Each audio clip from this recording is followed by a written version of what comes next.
Good evening sir. जय Hind.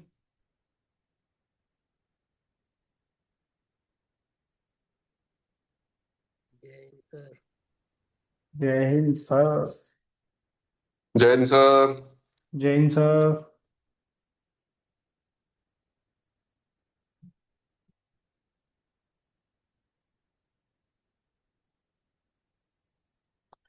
Sir कर लीजिए डिनर। सर आपको कैसे पता? अच्छा, वीडियो ऑन है। क्या बात है सर। वीडियो ऑन हो पता गया नहीं सर। सर, मिलता ही इसी समय है हमें।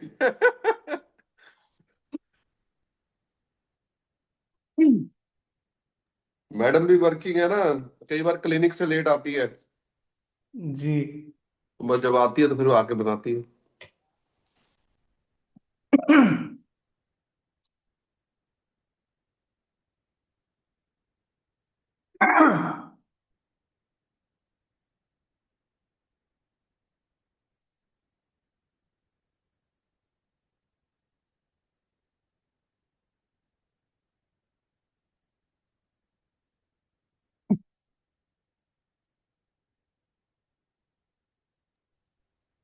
आज तो सर को क्लेम व्लेम कराने थे ना, मार्कस मुर्कस कौन से थे? Sir Javed sir.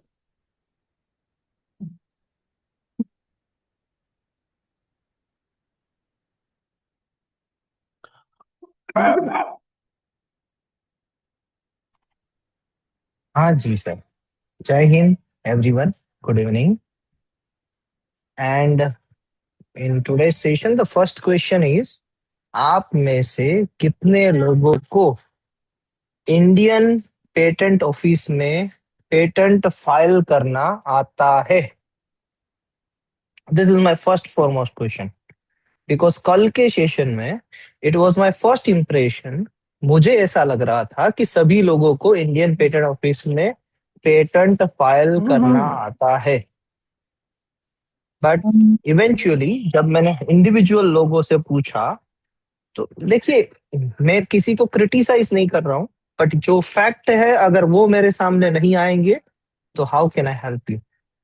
So in that manner you need to think about it. Mahadev sir, sir आप सीरियसली मीन्स मस्ती नहीं कर रहे ना?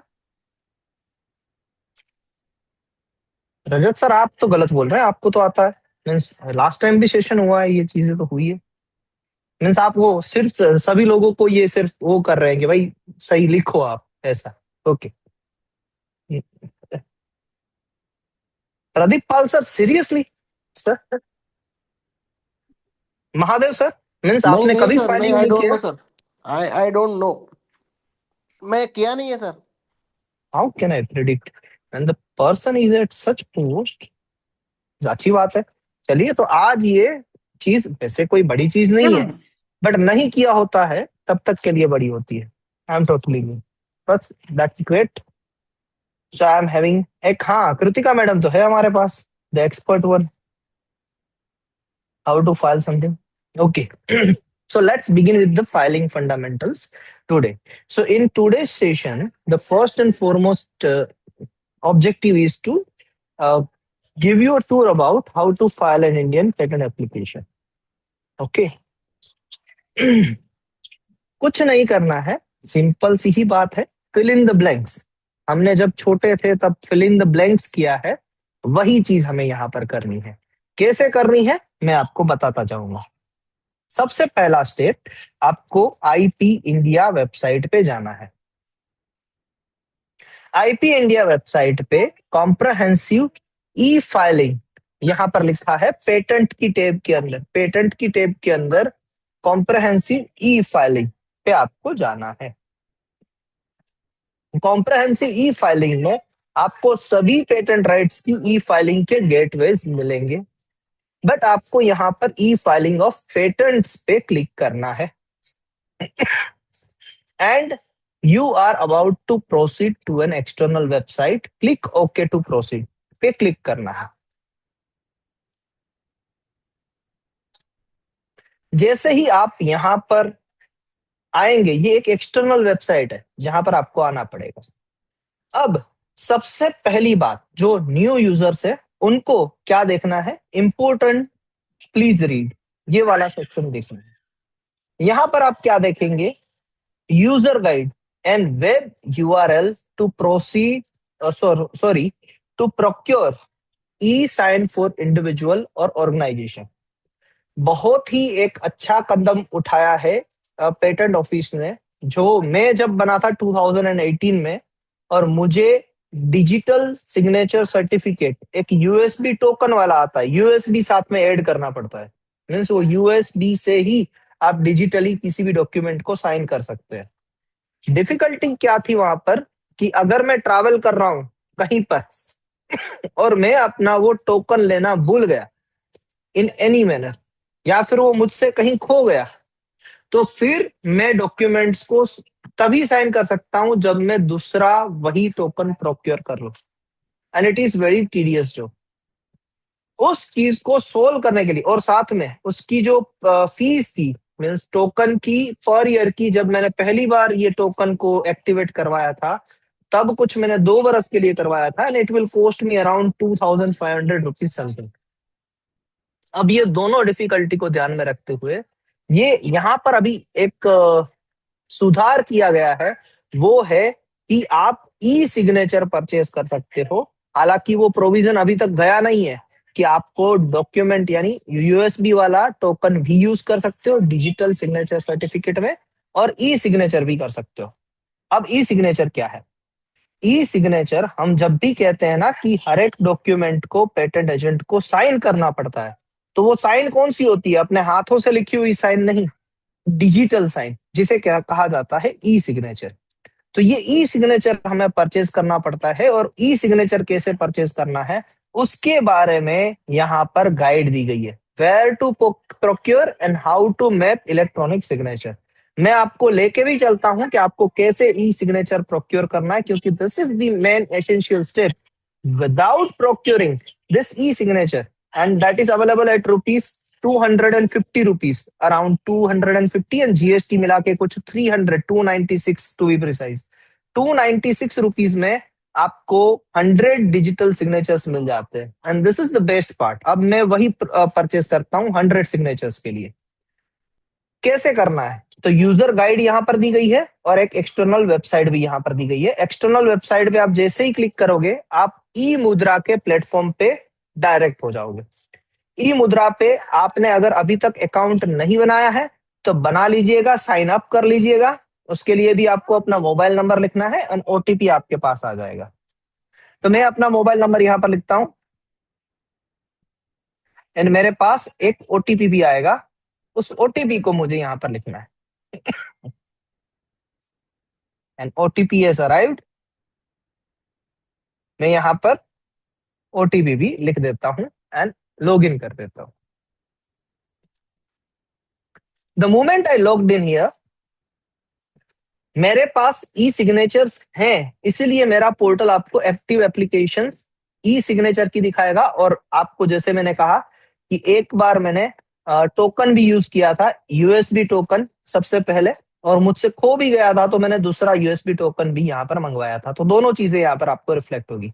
फिलहाल के लिए आपके सामने ऐसा डैशबोर्ड नहीं आएगा, आपके सामने लिखा होगा ई सिग्नेचर आप 100 सिग्नेचर प्रोक्योर कर सकते हैं, वो भी ₹249 में। आपको वही ई सिग्नेचर पे जाना है। एग्जैक्टली आपके सामने कैसा पोर्टल होगा, तो यूजर गाइड में वो दिखाया गया है, मैं दिखा देता हूँ आपको। सर ये 100 सिग्नेचर्स की टाइम लिमिट होती है, वैलिडिटी या वन नहीं ईयर, आप? 1 ईयर हम्म, जी। मतलब वो एक साल में 100 सिग्नेचर कंज्यूम करने ही पड़ेंगे, अदरवाइज वो। नहीं नहीं न, मत करो ना, कोई फर्क नहीं पड़ता, बस 100 से ज्यादा जाओगे तो रुपये लगेंगे। नहीं तो अगर मान लो नहीं किए और एक साल खत्म तो हो गया। नहीं, कैरी फॉरवर्ड नहीं होता है। हाँ वही ना, मतलब करने पड़ेंगे ना। ये लिखा हुआ है आपके सामने, ऐसा ही आएगा sir. 250, your 1 year 100 transaction price ₹250, 365 days validity and 100 transaction for e-sign। यही बटन पे हमें क्लिक करना है, यहां पर नहीं जाना है। ये मत कीजिएगा अनलिमिटेड साइनिंग वाला, until and unless you are having such bulk of work कि आप डेली बेसिस पे 5-10 डॉक्यूमेंट साइन कर रहे हो। अगर इतना बड़ा वर्क है आपके पास, तो फिर आप जा सकते हो अनलिमिटेड साइनिंग के लिए। परफेक्ट। और यहाँ पर 500 दिखा रहा है, अब ये अमाउंट बढ़ के हो चुका है 999 और उसमें भी जीएसटी ऐड होगा तो कुछ 1300 रुपये का आपको 1 ईयर का अनलिमिटेड सिग्नेचर मिलेगा। 1 ईयर का अनलिमिटेड सिग्नेचर 1300 रुपये में, और 1300 रुपये में आप ये 250 का जो है उसमें भी जीएसटी लगा के आपको 50 रुपीज और ऐड मिलेंगे, यानी 300 रुपये। तो आप ऐसे 4 बार ले सकते हो, यानी you are having 400 signature at one side and you are having unlimited signatures at other side. तो थ्रेशोल्ड लिमिट है कि 400 सिग्नेचर से अगर ज्यादा सिग्नेचर्स आपके लगते हैं तब आपको 1 ईयर का अनलिमिटेड प्लान बेनिफिशियल रहेगा। चलिए, ये तो स्टेटिस्टिक्स हो गया, क्या करना है आपको पता चल गया। जैसे ही आप यहाँ पर कंटिन्यू करेंगे, अपना केवाईसी देंगे, प्रोसीजर आपके सामने आती रहेगी। एक वीडियो बनाना होगा, वीडियो में आपको एक कोड दिया होगा, वो कोड बोलना होगा, फिर आपके आधार ओटीपी से ये लिंक होगा आपका ई signature, and then everything process will go on and smoothly your KYC will be done, even your payment will be done and you will get e-signature। e-signature आपको कैसे मिलेगा? e-signature आपके ईमेल में आएगा और e-signature का एक कोड होता है, e-signature का एक कोड होता है, वो आपकी ईमेल में आएगा। मैं दिखाऊंगा कि मेरा कोड क्या है। ओके तो देखिए, ये रहा सिग्नेचर के ट्रांजैक्शन, 1 ईयर ट्रांजैक्शन कितने तक जयरू वैलिड सर, है वो सारी चीजें बताते हैं। Yes sir. सर ये 500 क्यों दिखा रहा है? आप कह रहे हो ज्यादा हो गया रेट, तो फिर ये सर मुद्रा में अब बढ़ गया है सर, अब बढ़ गया है। अनलिमिटेड सिग्नेचर के रेट अभी आपने देखा सर 500 दिखा रहा है आज आपको? 500 ही दिखा रहा है ना सर? सर वो नहीं सर, डॉक्यूमेंट यहाँ पर है, डॉक्यूमेंट है सर, वो ये तो पुराना। यूजर मैन्युअल है सर, ओके बहुत ओके पुरानी है। ओके ओके, मैनुअल है ये। हाँ देखिए, यहाँ पर लिखा हुआ है कि तब है ना इनिशियल प्रमोशन के लिए जी 1000 में से 500 किए थे जी जी। अब वापस 1000 कर दिए। हम लोग तो वो यूएसबी वाला करते हैं सर, हाँ जो। सर, वो ये रहा ना, अब मगर वो मत कीजिएगा अच्छा। क्योंकि वो यूएसबी टोकन आपका खो गया sir. What will you do? मैं तो सभी को रिकमेंड करता हूँ कि डीएस ये ई साइन ही लीजिए। ई साइन में आपको एक ही सिस्टम पे बैठना नहीं है, डीएससी से आपको सेटिंग करनी पड़ेगी क्रोम में जाके वापस। जी जी जी, बड़ी सेटिंग करनी तो पड़ती है सर। वो कुछ करने की जरूरत नहीं है ई सिग्नेचर में। मैं हम्म मैकबुक लेके बैठा हूँ, मैं अपने कॉलेज में बैठा हूँ, मैं कहीं पर भी बैठा हूँ, मेरे पास डॉक्यूमेंट है, मैंने ई साइन किए, मैं फाइल कर देगा दूंगा। वो ज्यादा बढ़िया। और वो मेरे ज्यादा ख्याल से बढ़िया, यूएसबी महंगी भी पड़ती है। महंगी भी पड़ती है, 600 रुपीज टोकन का भी लगता है, हम्म। तो ये बेटर ऑप्शन है सर। ओके सर, चलिए, ये पहला स्टेप हुआ कि आपको ई सिग्नेचर परचेज करना है। कब करेंगे आप सभी लोग याद रखिएगा कि आप पेटेंट एजेंट बनने के बाद ही ई सिग्नेचर परचेज करेंगे, उससे पहले नहीं करेंगे। अभी वेट कीजिएगा, जो लोग पेटेंट एजेंट बनने वाले हैं, जिन लोगों का वाइवा है, वो लोग पेटेंट एजेंट बनने के बाद ही ये ई सिग्नेचर लीजिएगा। उसके कॉम्प्लिकेशंस क्या है वो मैं आपको बता दूंगा, वरना आपको वापस एक प्रोसेस करवानी पड़ेगी पेटेंट ऑफिस में, जहां पर आपका इंडिविजुअल अकाउंट है और पेटेंट एजेंट वाला अकाउंट है, वो दोनों मर्ज करवाना पड़ेगा। ओके, तो जो लोग पेटेंट एजेंट बन रहे हैं, वाइवा वो इस जिनका बाकी है, वो ये प्रोसीजर जो भी मैं बता रहा हूं आफ्टर बिकमिंग पेटेंट एजेंट करिएगा। ओके, आजकल तो अब सर अगर जो है ना, पंजाब हरियाणा की बिडिंग होती है जो हाउसिंग स्कीम्स की, वहां पे भी वो भी डिजिटल सिग्नेचर चलने लग गए हैं। लगते हैं सर। जी। तो वो डिजिटल सिग्नेचर यही होते होंगे मेरे ख्याल से, जो जी सर, क्लास है ना? 3 टाइप है ये। है हाँ ना? सर, डिजिटल सिग्नेचर 3 टाइप के होते हैं, क्लास 3, क्लास 2 एंड क्लास 1। अगर जी। आप सर्च करेंगे तो आपको पता चलेगा कि किस लेवल पे क्लास 1 चाहिए, क्लास 2 चाहिए, क्लास 3 चाहिए। हम लिस्ट प्रायोरिटी पे हैं, यानी हम्म। पेटेंट को इतनी बड़ी प्रायोरिटी नहीं है कि वैसे भी डॉक्यूमेंट को दिखाना तो है ही अल्टीमेटली, तो क्लास 3 डिजिटल सिग्नेचर यहाँ पर चलता है। तो मान लो अगर मैंने ई सिग्नेचर ले लिया पेटेंट एजेंट बनने के बाद, तो मैं बिडिंग में भी हाँ बैठ सकता हूँ उसी सिग्नेचर से? जी सर, ये ई signature it is not for the particular for the patent patent only. Purpose, it ठीक। Is one of the task जो ई सिग्नेचर से होता है। Done sir, done. चलिए वापस आते हैं हम अपने ये पोर्टल पे, और यहाँ पर अब आपको दूसरा जो टाइप मीन्स व्हाट वी कहते हैं स्टेप 2, यहाँ पर यह है कि न्यू यूजर साइन अप पे आपको क्लिक करना है। जैसे ही आप न्यू यूजर साइन अप पे क्लिक करेंगे, आपके सामने एक यूजर्स कैसे आपको करना है वो ओपन हो जाएगा। देखिए, सबसे पहले लिखा हुआ है टाइप ऑफ एप्लीकेंट। अब आपको समझ में आएगा कि क्यों मैंने कहा है कि आप पेटेंट एजेंट बनने के बाद ये करिएगा। यहाँ पर हर एक पर्सन के साथ एक मोबाइल नंबर कनेक्ट होता है। जैसे कि मैं यहाँ पर नेचुरल पर्सन सिलेक्ट करता हूँ, पहले तो कितने टाइप से देख लीजिए। नेचुरल पर्सन भी साइन अप कर सकते हैं, एजेंट भी साइन अप कर सकते हैं, ऑर्गेनाइजेशन लीगल एंटिटी भी साइन अप कर सकती है, स्मॉल एंटिटी भी साइन अप कर सकती है, स्टार्टअप भी साइन अप कर सकता है, एंड एजुकेशनल इंस्टीट्यूशंस भी साइन अप कर सकते हैं। एक ही यहाँ पर प्रॉब्लम होती है जो मुझे हुई थी फेस, कि नेचुरल पर्सन के तौर पे मैंने पहले किया था, फिर मैं एजेंट बन गया, तो अब मुझे एजेंट के लिए अलग से एक मोबाइल नंबर निकलवाना पड़ा था, तब जाके ये चीज हुई थी। फिर मैंने अपना नंबर वापस चेंज किया, देन आई बिकम एजेंट के मेरे जो क्रेडेंशियल है वो चल पाए। क्या आप ये बात को समझ पा रहे हैं या मैंने जल्दी जल्दी में बता दिया? Can you correct Rajat sir what I am saying? आप समझ पा रहे हैं मैंने जो बोला हो? यस डिफिकल्टी सर, मुझे क्या यस हुई थी? यस यस सर, नहीं परफेक्ट। नहीं perfect। तो इन नेचुरल पर्सन के तौर पे तब तक रिस्ट्रिक्ट कीजिएगा जब तक आप एजेंट नहीं बन जाते। अगर नियर बाय बनने वाले हो तो सपोज मान लीजिए कि एडवर्स रिजल्ट आया, या जो अभी तक जो पेटेंट एजेंट नहीं बने हैं, उनको अगर फाइल करना है तो 1 बरस की वेट करने की जरूरत नहीं है, फिर आप नेचुरल पर्सन बन के ही फाइल कर दीजिए। एजेंट पे हम क्लिक करेंगे अगर हम एजेंट बन जाते हैं तो, और अगर हमें नेचुरल पर्सन के तौर पे आगे बढ़ना है तो हम नेचुरल पर्सन पे क्लिक करेंगे। तो जैसे ही मैं नेचुरल पर्सन पे क्लिक करूंगा एंड प्रीव्यू करूंगा, तो मेरे सामने और भी डिटेल्स ओपन हो जाएगी। उसे मुझे फिलअप करना है, वहां पर मेरा डिजिटल सिग्नेचर भी मांगा जाएगा और उसका कोड भी मांगा जाएगा। वो जैसे ही मैं साइन अप करूंगा, मेरी ये प्रोसेस कंप्लीट हो जाएगी। देखिए यहाँ पर लिखा हुआ है कि नेचुरल पर्सन हो तो select you want to register with e signature और डिजिटल सिग्नेचर। डिजिटल सिग्नेचर यानी वो यूएसबी वाला, और ई सिग्नेचर यानी ये जो हमने ई साइन परचेज किया है वही।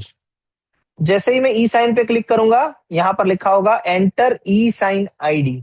ये जो ई साइन आईडी होती है ना, वो आपके ईमेल पे आती है after verification, after after your KYC done. फिर आपके पास एक ई साइन आईडी आती है, और उस ई साइन आईडी से आप ये साइन अप कर सकते हैं। करेक्ट? तो select the name of the e sign provider, यहाँ पर आएगा ई मुद्रा और कोई ऑप्शन ही नहीं है। ओके, बस ये प्रोसीजर आप कंप्लीट कर लेंगे। Applicants domicile, name of the applicant, address, town, city, state, pin code, telephone number, mobile, email ID and gender. ये मुझे नहीं लगता है कि इसमें किसी को कोई प्रॉब्लम होगी। तो जैसे ही आप ये चीज फिलअप कर देंगे, आप साइन अप हो जाएंगे, आपके पास एक user name and ID and user ID and password मिल जाएगा।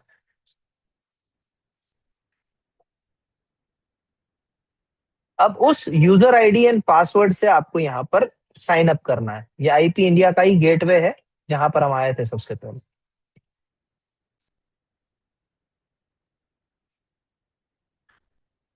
ये मैंने अपने आईडी पासवर्ड लगा दिए।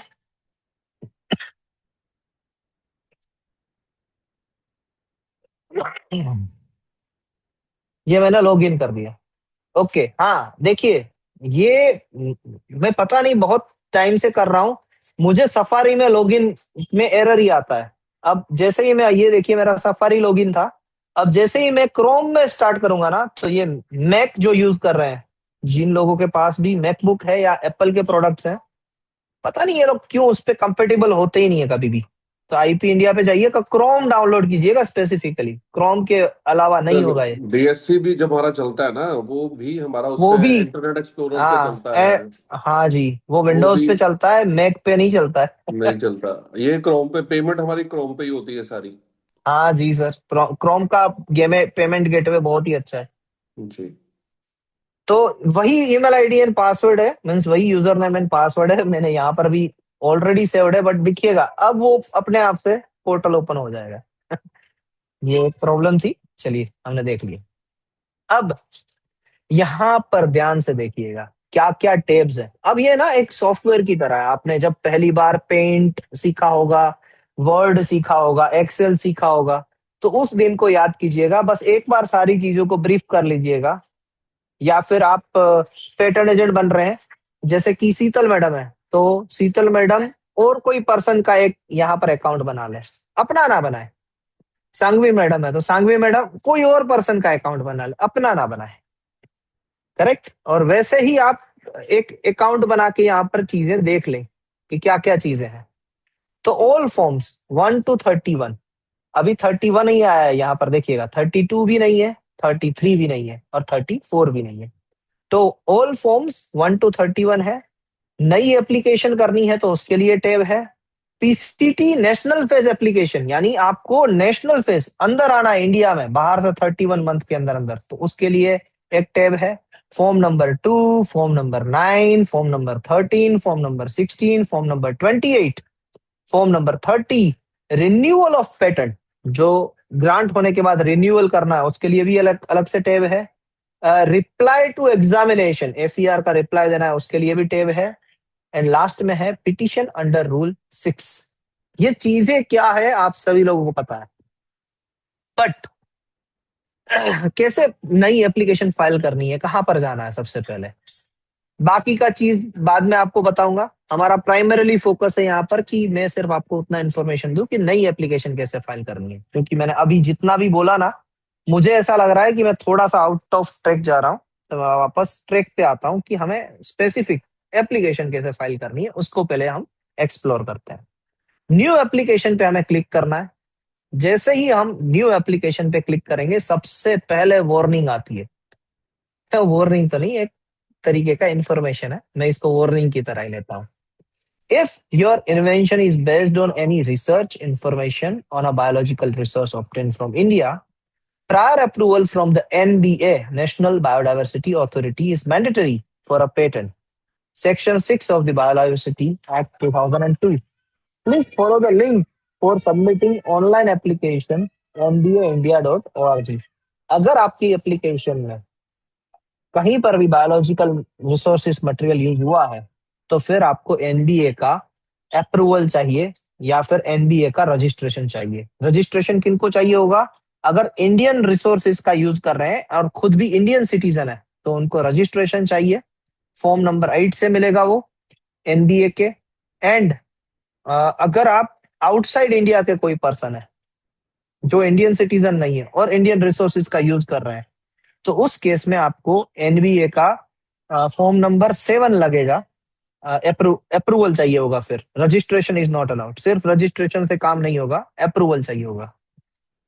ओके, फिर आप proceed go to NBA website कर सकते हैं। वो अगर पूरा डायरेक्शन अलग है, अगर आप कहीं पर भी ये फेस करते हैं difficulty, directly contact to me, I will guide you in depth of that steps कि कैसे आपको एनबीए की एप्लीकेशन सबमिट करनी है। ओके, क्योंकि मुझे ये 7 बरस में पहली बार इस बार मुझे भी ये चैलेंज आया था कि भाई करना कैसे इसको। तो अभी तक 7 बरस में मेरी जितनी प्रैक्टिस है वहां पर मुझे ये चीज कभी भी ऑब्स्टेकल नहीं हुई थी, अब हुई है।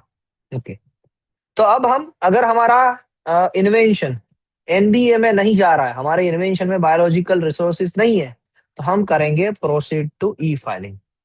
ज्यादातर 90% केस में यही होता है कि प्रोसीड टू ई फाइलिंग पे जाती है। फिर यहाँ पर फाइल इज सेविंग करके स्टार्ट हो गया। अब सबसे पहली बात, यहाँ पर बहुत सारे स्क्रॉल डाउन मेनू है। ये ज्यूरिस्डिक्शन हम कभी भी सिलेक्ट नहीं कर सकते। देखिए मैं यहाँ पर क्लिक कर रहा हूँ, मैं यहाँ पर क्लिक कर रहा हूँ, मगर मैं ज्यूरिस्डिक्शन सिलेक्ट नहीं कर पाऊंगा। और उसी की वजह से एक मैं इंटरेस्टिंग फैक्ट्स भी आपको बता दूंगा अभी। ओके, कौन सा वाला फैक्ट कि कौन सा था सर वो? लक्षद्वीप। लक्षद्वीप कौन सा ज्यूरिस्डिक्शन में पेटेंट ऑफिस बता रहा है। टेक्निकल ग्लिच है, मगर देखिएगा। टाइप ऑफ एप्लीकेशन, हम कौन सी एप्लीकेशन फाइल कर रहे हैं, सारी एप्लीकेशन की लिस्ट यहाँ पर है, बट जनरली हम ऑर्डिनरी एप्लीकेशन ही यहाँ पर फाइल करते हैं। बाकी की एप्लीकेशन कौन कौन सी होती है आप सभी लोगों को नॉलेज है बाय रीडिंग इट। तीसरा, टाइप ऑफ स्पेसिफिकेशन, 2 तरीके के होते हैं, कंप्लीट वन या प्रोविजनल वन। तो जो भी हमें फाइल करना है उसके बेसिस पे हम करेंगे। आज के दिन के लिए मैं यहाँ पर कंप्लीट स्पेसिफिकेशन को ही सिलेक्ट करूंगा। सर यहाँ जी से सर। एक चीज और वेरीफाई करवा सकते हैं, मतलब देखने को मिल जाएगी कि जी प्रोविजनल सिर्फ ऑर्डिनरी में फाइल हो सकती है। नहीं, तो आप गलत हैं। प्रोविजनल डिविजनल में भी फाइल हो सकती है। अब पहले आप सही थे, मैं आपको ऐसा भी गलत नहीं बोल रहा हूँ। अब वो चेंजेस आ चुका है। ओके, तो वो देख लेते हैं। ऑर्डिनरी है ना, लेकिन ऑर्डिनरी आ, डिविजनल। डिविजनल ऑर्डिनरी, जी सर। ऑर्डिनरी नहीं but ordinary patent of addition में भी आप प्रोविजनल फाइल नहीं कर पाओगे, उसमें भी possible, let's see what, but हाँ। ऑर्डिनरी वाली सारी केस में होगा सर। पेटेंट ऑफ एडिशन में चेक कीजिए। पेटेंट ऑफ एडिशन में क्या ऑर्डिनरी? हम्म हाँ, हो सकती है। मगर आप ऑर्डिनरी सही में है ना सर, कहीं ना कहीं तो ऑर्डिनरी है तो फिर ऑर्डिनरी है तो हाँ, ऑर्डिनरी है। पहले ये चीज अपडेटेड नहीं थी यहाँ पे, लास्ट ईयर हमने चेक जी, किया था तो सिर्फ चेक ऑर्डिनरी किया में था। थी। जी सर, परफेक्ट। तो यहाँ पर हमें ऑर्डिनरी एप्लीकेशन सिलेक्ट किया है। ऑर्डिनरी यानी ना वो कन्वेंशनल है, ना वो पीसीटी है, ना वो पेटेंट ऑफ एडिशन है, वो सिर्फ एक एक सामान्य ऑर्डिनरी, जैसे आप हैं, मैं हैं, रजत सर है, वैसी एप्लीकेशन है। ओके, कोई भी पर्सन आपके पास आता है तो 99% चांसेस है कि वो पहली बार इंडियन पर्सन है और आपके पास फाइल करवा रहा है, तो वो पर्सन आपसे ऑर्डिनरी एप्लीकेशन ही फाइल करवा रहा है। और यहाँ पर प्रोविजनल और कंप्लीट, तो मैं अभी आपको जो बताने वाला हूँ वो कंप्लीट स्पेसिफिकेशन के बारे में है, इसलिए मैं यहाँ पर कंप्लीट को ही सिलेक्ट करता हूँ क्योंकि ज्यादा इंफॉर्मेशन मिलेगी आपको। बस कुछ नहीं है, फिर आपके डिस्क्रिप्शन के पेज कितने हैं वो बता दीजिए। मान लीजिए कि मेरे डिस्क्रिप्शन के पेज 19 है। ओके, क्लेम्स कितने मैंने लिखे हैं, तो वो डिस्क्रिप्शन के पेज में क्लेम्स का पेज नहीं गिनना है आपको। डिस्क्रिप्शन यानी क्या क्या चीजें, title, preamble, field of invention, background, objective, summary, brief description, detail description and advantages को भी आप इंक्लूड कर सकते हैं। ऑप्शनल है, लिखना है तो लिख सकते हैं, तो एडवांटेजेस आप इंक्लूड कर सकते हैं। ओके, तो ये चीजें, जो 9 चीजें मैंने बताई, उसका जो आप डॉक्यूमेंट बनाएंगे उसके कितने पेजेस हैं वो आपको यहाँ पर लिखने हैं। क्लेम्स कितने लिखने हैं, तो क्लेम्स आपने मान लीजिए मैंने 10 लिखे हैं, और 10 क्लेम लिखने में मुझे, सॉरी क्लेम्स के पेजेस कितने हैं यहाँ पर वो दिखाना है। 2 पेजेस थे और मैंने कितने क्लेम्स लिखे थे, 10 क्लेम्स लिखे थे, तो अब मैंने क्लेम्स को भी मेंशन कर दिया। एब्स्ट्रैक्ट कितने पेज में लिखा है, मैंने 1 पेज में लिखा है, तो मैं यहाँ पर 1 पेज लिखूंगा। ड्रॉइंग्स कितनी है, मेरे पास सपोज 2 ड्रॉइंग है, तो मैं नंबर ऑफ पेजेस 2 लिखूंगा और नंबर ऑफ ड्रॉइंग्स भी 2 लिखूंगा। मान लीजिए कि आपने 2 ड्रॉइंग्स को एक ही पेज में रखा है, तो आप नंबर ऑफ पेज 1 लिखेंगे और ड्रॉइंग्स 2 बताएंगे। सीक्वेंस लिस्टिंग, आपको पता है कि जो पॉलीमॉर्फ और सारी चीजों में जो सीक्वेंस लिस्टिंग पेजेस आपके सामने निकल के आएंगे, वो क्या कहते हैं उसको सर, वो सीक्वेंस लिस्टिंग वाले पेजेस कहाँ से निकल के आते हो, केमिकल फॉर्मूला क्या करते हैं तो निकल के आते हैं, अमीनो एसिड्स। वो क्या करते हैं तो निकल के आते हैं। क्या करता जी, हूँ, जेनेटिकली मॉडिफाइड डीएनए का होता है वो तो, हाँ, सीक्वेंस मगर वो लिस्टिंग। कौन से सॉफ्टवेयर से कुछ सीडीबीडी में निकल के आते हैं ना, वो जो computer data. Readable text format. Computer readable text format में कितने पेजेस हैं वो यहाँ पर लिखने होते हैं, और आपको पता है जैसे कि 12,000 पेजेस से कुछ ज्यादा हुए तो उसके रुपीस बढ़ जाते हैं। 150 पेज, 24,000 फीस 150 है। फीस है, सॉरी। तो वो सीक्वेंस लिस्टिंग की शेड्यूल 1 में जो फीस है वो होनी चाहिए। मैंने अभी तक कोई भी सीक्वेंस लिस्टिंग वाला कोई भी स्पेसिफिकेशन कभी भी फाइल नहीं किया।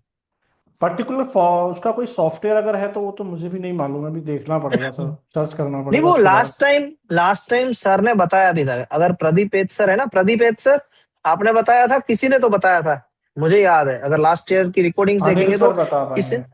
हाँ, वो पूरा दिया भी था एक बता के कि देखो ये इतनी बड़ी लिस्टिंग्स होती है, ऐसे होती है। बट एनीवेज, अभी फिलहाल इसको रिस्ट्रिक्ट करते हैं।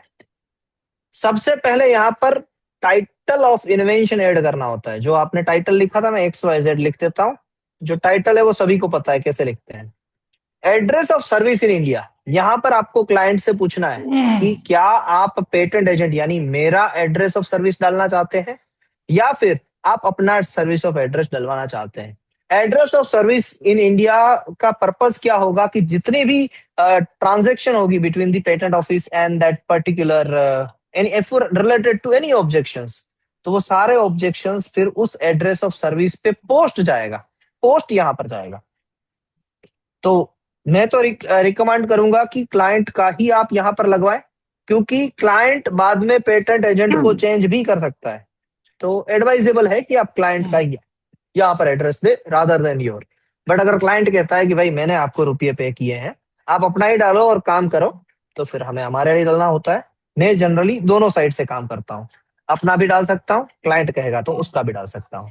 अब जिनका एड्रेस ऑफ सर्विस है उन्हीं का यहाँ पर स्टेट लगाना होगा।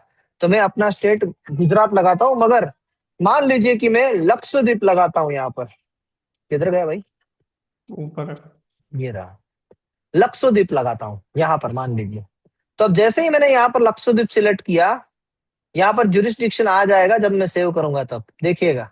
ओके, और मोबाइल नंबर यहाँ पर मैंने लिखा 9426141944। बाकी की चीजें जो मैंडेटरी है उसके बीच में ये छोटा सा सिग्नेचर होता है स्टार वाला, जो मैंडेटरी नहीं है उसको आप स्किप कर सकते हैं। तो बस कौन सा?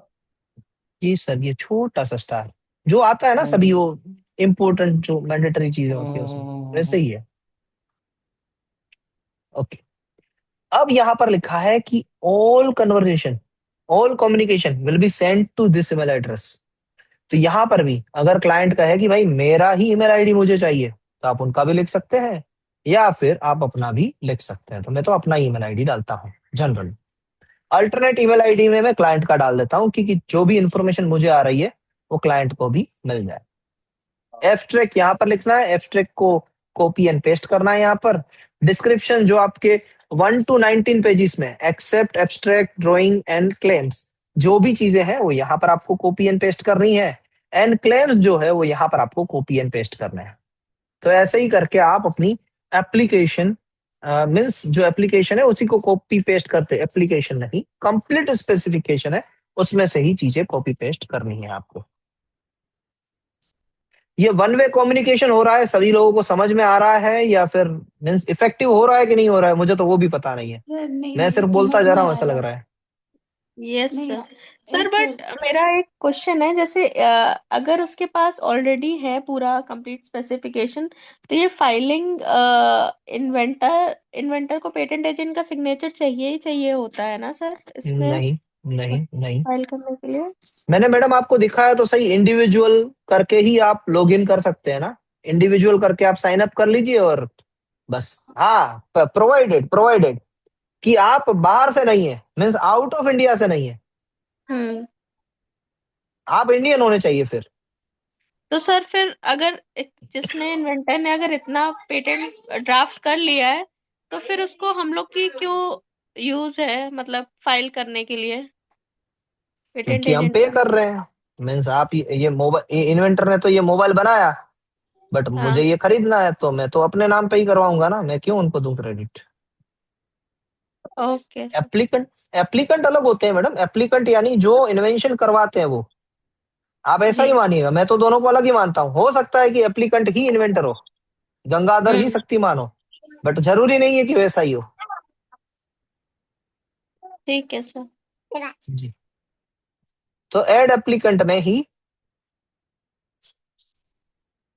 अब आप डिटेल्स देखिएगा कि एड एप्लीकेंट में कौन कौन सी डिटेल्स आती है। Male, female and other. Applicant का टाइप है यहाँ पर natural person, other than natural person, small entity, startup and educational institutions. जो भी आपके क्लाइंट है उसके बेसिस पे आपको यहाँ पर ऐड करना है। मैं मान लीजिए कि मैं अपना ही नाम ऐड कर रहा हूँ, तो नेचुरल पर्सन यहाँ पर मेल आएगा। एप्लीकेंट का नाम आपको लगाना है यहाँ पर, तो मैं जयवीर शाह लगा देता हूँ। एड्रेस लगाना है, मैं अपने अपना एड्रेस लगा दिया। पिन आ गया मेरा, टेलीफोन नंबर आ गया, ईमेल आईडी आ गया, कंट्री इंडिया है, स्टेट गुजरात है, डिस्ट्रिक्ट कच्छ है,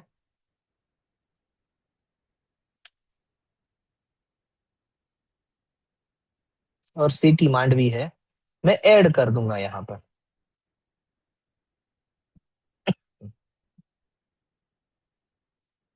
please fill all mandatory marks. मैंने क्या छोड़ दिया? ये मैंडेटरी, ये मैंडेटरी, ये मैंडेटरी, थोड़ा तो कुछ नहीं है भाई। Sir nationality. नेशनैलिटी रह गई। अरे अरे, अरे बाप रे। तो ये मैंने एज एन एप्लीकेंट यहाँ पर रजिस्टर कर लिया। अब यहाँ पर एक टैब भी है कि अगर इन्वेंटर, देखिए वैसे ही सारी टैब्स ओपन होती है इन्वेंटर में, मैं दिखा भी देता हूँ। और अगर आप वही एप्लीकेंट है जो इन्वेंटर है, तो फिर आप उस टैब को क्लिक करके आप कॉपी एंड पेस्ट डेटा कर सकते हैं। तो इन्वेंटर्स की डिटेल है मेल, फीमेल, अदर, इन्वेंटर का नाम, nationality, address, email, country, state, district, inventor, city. तो इसको भी आप ऐड कर सकते हैं। फिलहाल के लिए मैं इसको कैंसिल कर रहा हूं और बस इन्वेंटर पे क्लिक करूंगा, अपने आप मेरा डेटा यहाँ पर फेच किया जाएगा और एक डुप्लीकेट डेटा रेडी हो गया इन्वेंटर के तौर पे। अब यहाँ पर IV the applicants here bye declare that. अब एप्लीकेंट क्या क्या डिक्लेयर कर रहे हैं? एप्लीकेंट कर रहे हैं, इन्वेंटर नहीं, याद रखिएगा। The provisional specification relating to the invention is filed with the application. यानी अगर आप प्रोविजनल कर रहे हैं तो ये टैब ओपन होगा, वरना यहां पर मैं ये टैब को टिक नहीं कर सकता हूं। दूसरा है the complete specification relating to this invention is filed with this application. तो ये तो फॉर्म नंबर 1 है, तो मुझे बाय डिफॉल्ट फॉर्म नंबर 2 इसके साथ में फाइल करना ही पड़ेगा। Third, IV in position of the above mention invention, कि भाई हम ही इसके हकदार है, ये ऑलरेडी बाय डिफॉल्ट यहां पर टिक आएगा। नेक्स्ट है the invention as disclosed in the specification uses the biological material from the India and necessary permission from the competent authority shall be submitted by me as before the grant of the patent to me as। अब देखिएगा ये चीज है ना, इसको समझिएगा कि अगर आपके एप्लीकेशन में बायोलॉजिकल मटेरियल काढ़ी दो क्या আছে আছে আছে আছে कहो जे हाँ আছে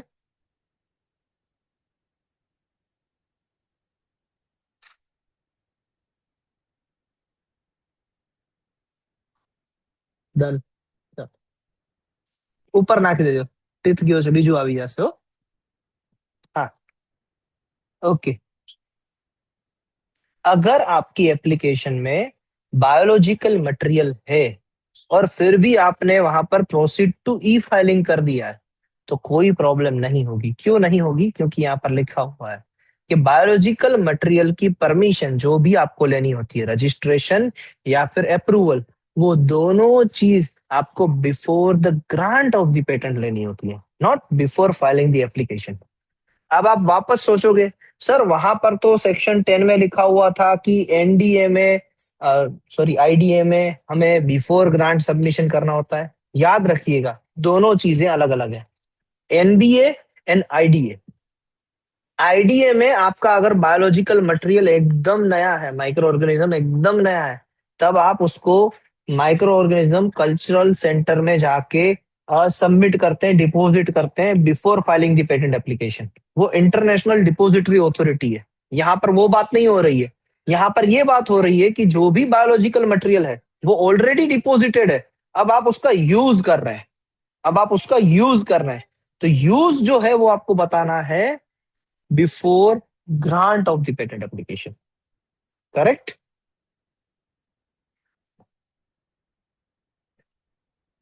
तो उसके बारे में अगर आपका इन्वेंशन बायोलॉजिकल मटेरियल को यूज कर रहा है तो यहाँ पर टिक आएगा, अदरवाइज नहीं आएगा।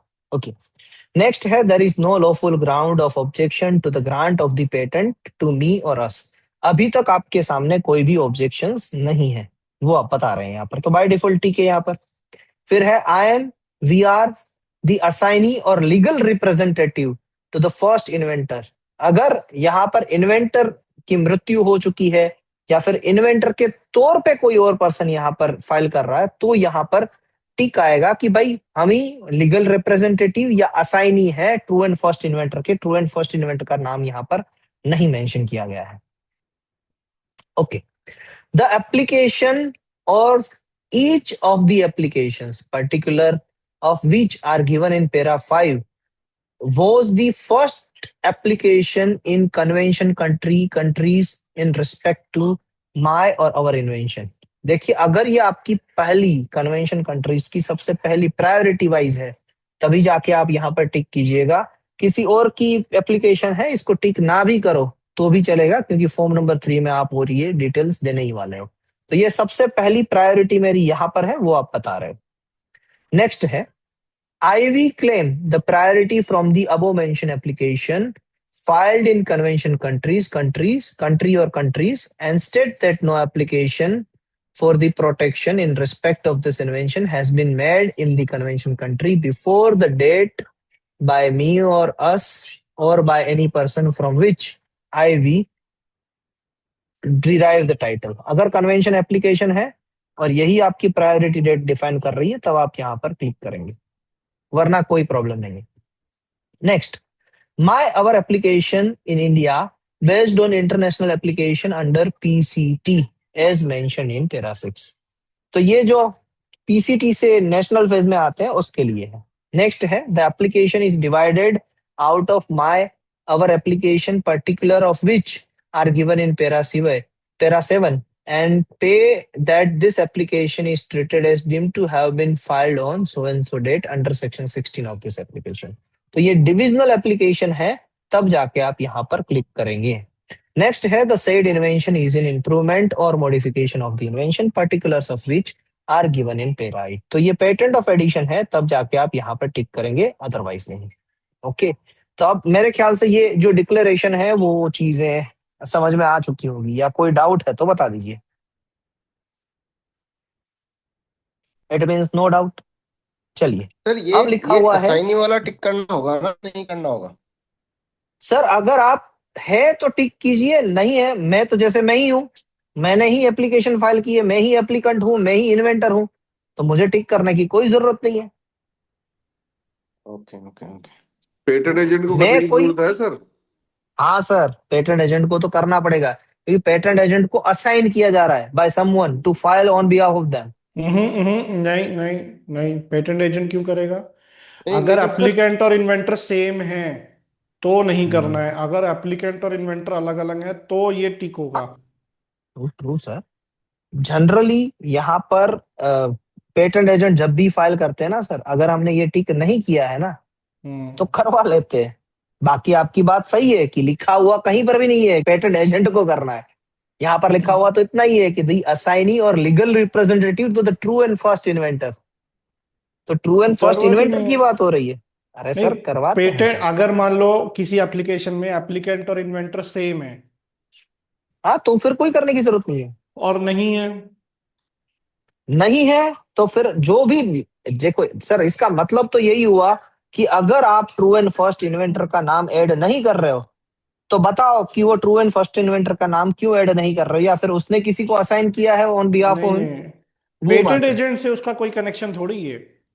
नहीं है सर, करवाते हैं. मैं भी वही बताता हूं, नहीं है सर, कोई कनेक्शन नहीं है.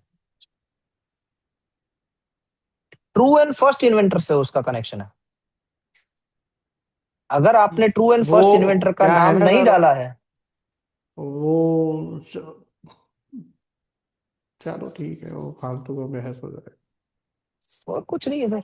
वो बोले, पेटेंट ऑफिस बोले कि आपको दोबारा कंप्लीट स्पेसिफिकेशन फाइल करना है, जी सर. वो बोले दूसरी बार डिजाइन फाइल करना है, जी सर. एफईआर हुक्म में मेरे ये आका. आता है सर, एफईआर में ये आता है सर कि आपने किसी भी एप्लीकेशन में आपने किसी भी फॉर्म में एप्लीकेशन का नंबर फाइल नहीं किया है, नंबर नहीं डाला है, जी sir. At that time once once जब आप फाइल कर रहे हो पहली बार, आपके पास एप्लीकेशन का नंबर कौन देके जाएगा? Understood sir. बट मैंने जब एक्सप्लेन किया था तब भी मैंने ये कहा था कि अगर आप ट्रू एंड फर्स्ट इन्वेंटर का नाम यहाँ पर ऐड नहीं कर रहे हैं, अगर उसके बिहाफ पे कोई असाइनी है या फिर उसके बिहाफ पे कोई लीगल रिप्रेजेंटेटिव है, one true and first inventor is not available no more in this world, तो उसकी जगह पर आप ये टिक करके उस लीगल रिप्रेजेंटेटिव का नाम डाल सकते हो. और एट दैट टाइम आपको ये डॉक्यूमेंट भी देना पड़ेगा कि आपने ये चीज ऐड की है. That is also required. Anyways, patent agent के केस में मैं जनरली यहाँ पर क्लिक करता हूं in order to avoid the objections, और उससे कुछ फर्क नहीं पड़ता. अब यहाँ पर बात हो रही है कि और क्या क्या डॉक्यूमेंट्स लगेंगे.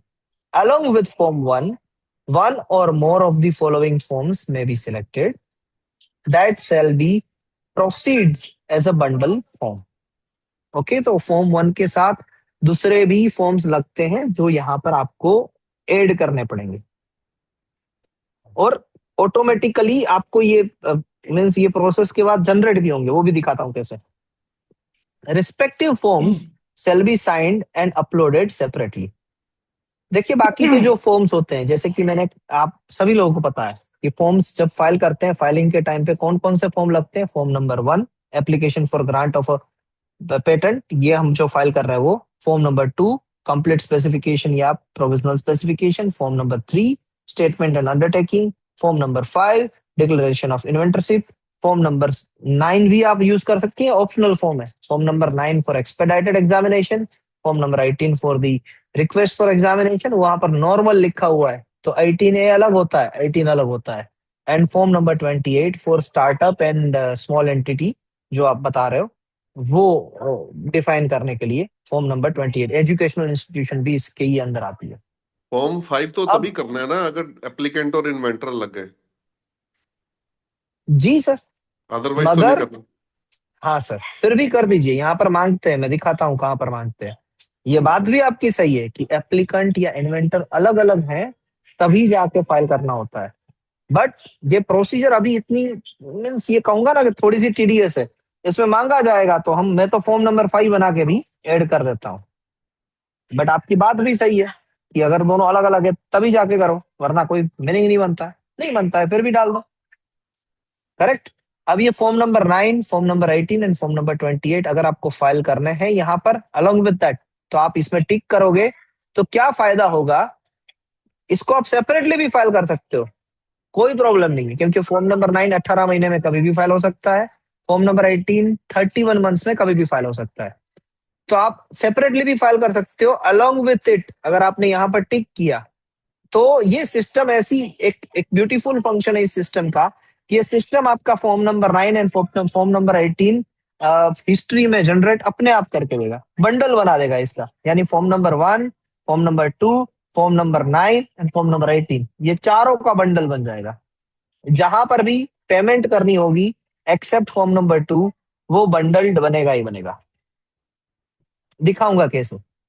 ओके, फिर लिखा हुआ है कि proof of right priority documents are required to be submit in original, तो वो भी डॉक्यूमेंट्स आपको यहाँ पर अपलोड करने रहेंगे। फिर लिखा है I agree. Okay, do you want this application to be filed under SIPP scheme 2022, जो स्टार्टअप इंडिया प्रमोशन स्कीम है उसके अंदर अगर आपको यहाँ पर ऐड करना है, अगर आप स्टार्टअप की एप्लीकेशन फाइल कर रहे हैं तो यस आएगा, अदरवाइज नो आएगा। एंड लास्ट में है I agree that the above information submitted by me is true to best of my knowledge, उसको आप टिक कर दीजिए। टिक करेंगे फिर सेव कर दीजिए। सेव करेंगे तो एक पॉपअप होगा मैसेज कि भाई ये सारी चीज सेव हो गई। अगर कहीं पर कुछ कमी होगी तो वो दिखाएगा यहाँ पर कि भाई ये चीज अभी भी आपने सेलेक्ट नहीं की है। Your form has been saved and email verification link has been send to your email ID.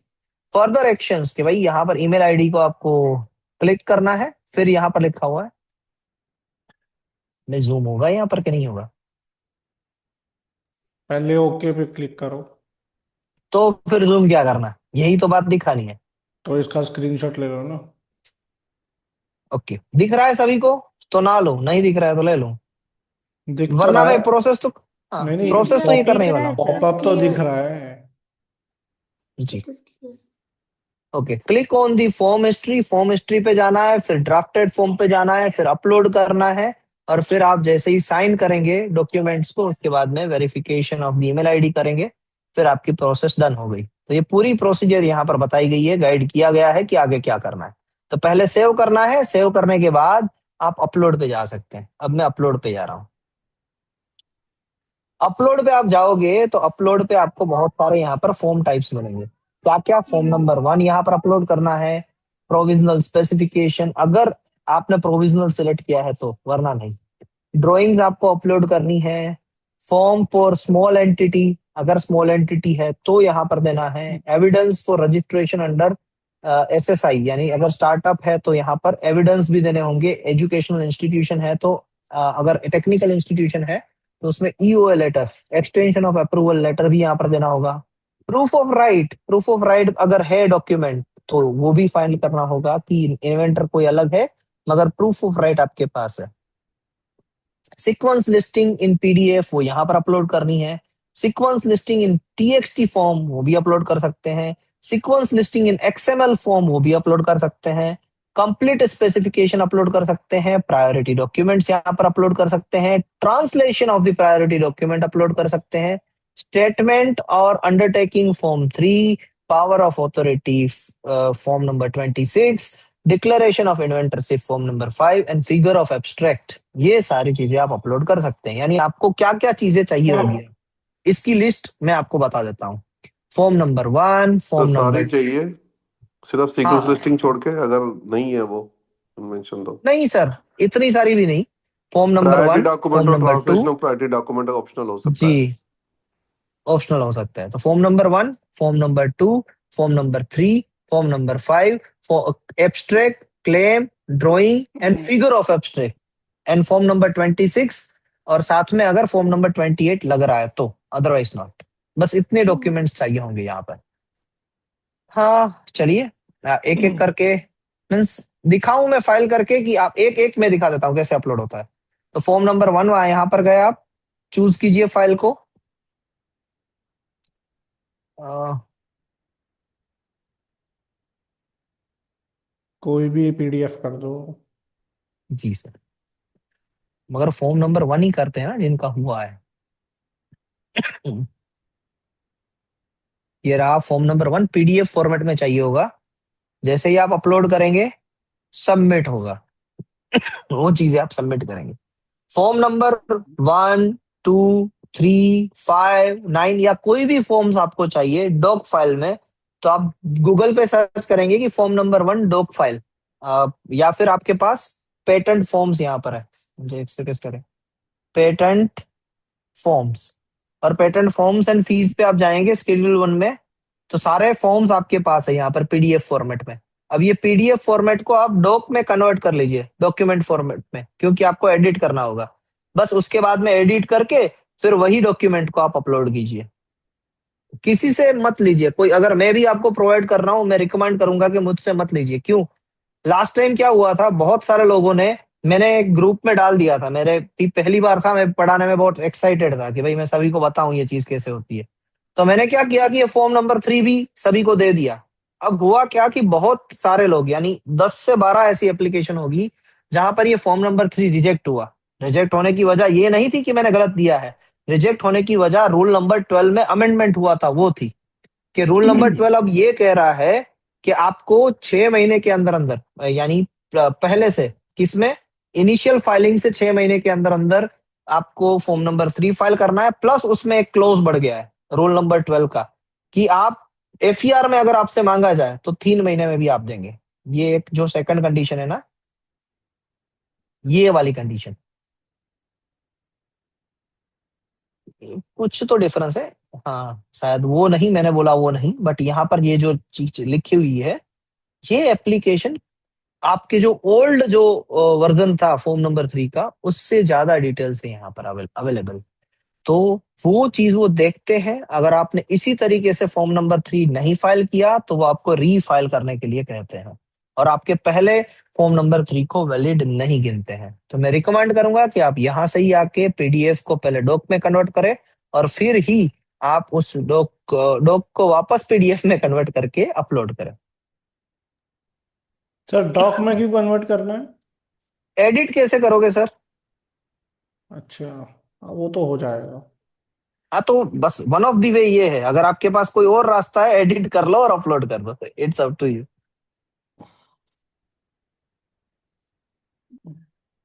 के बाकी के सारे डॉक्यूमेंट्स यहाँ पर अपलोड हो जाएंगे, फिर आपको प्रोसीड टू ई साइन पे जाना है। प्लीज अपलोड ड्राइंग्स, बिना ड्राइंग के आगे नहीं बढ़ने देंगे लोग। वो ये आपने ड्राइंग्स सिलेक्ट पे किया गए, है ना ड्राइंग्स के पेज में, हाँ है, तभी। चूज फाइल,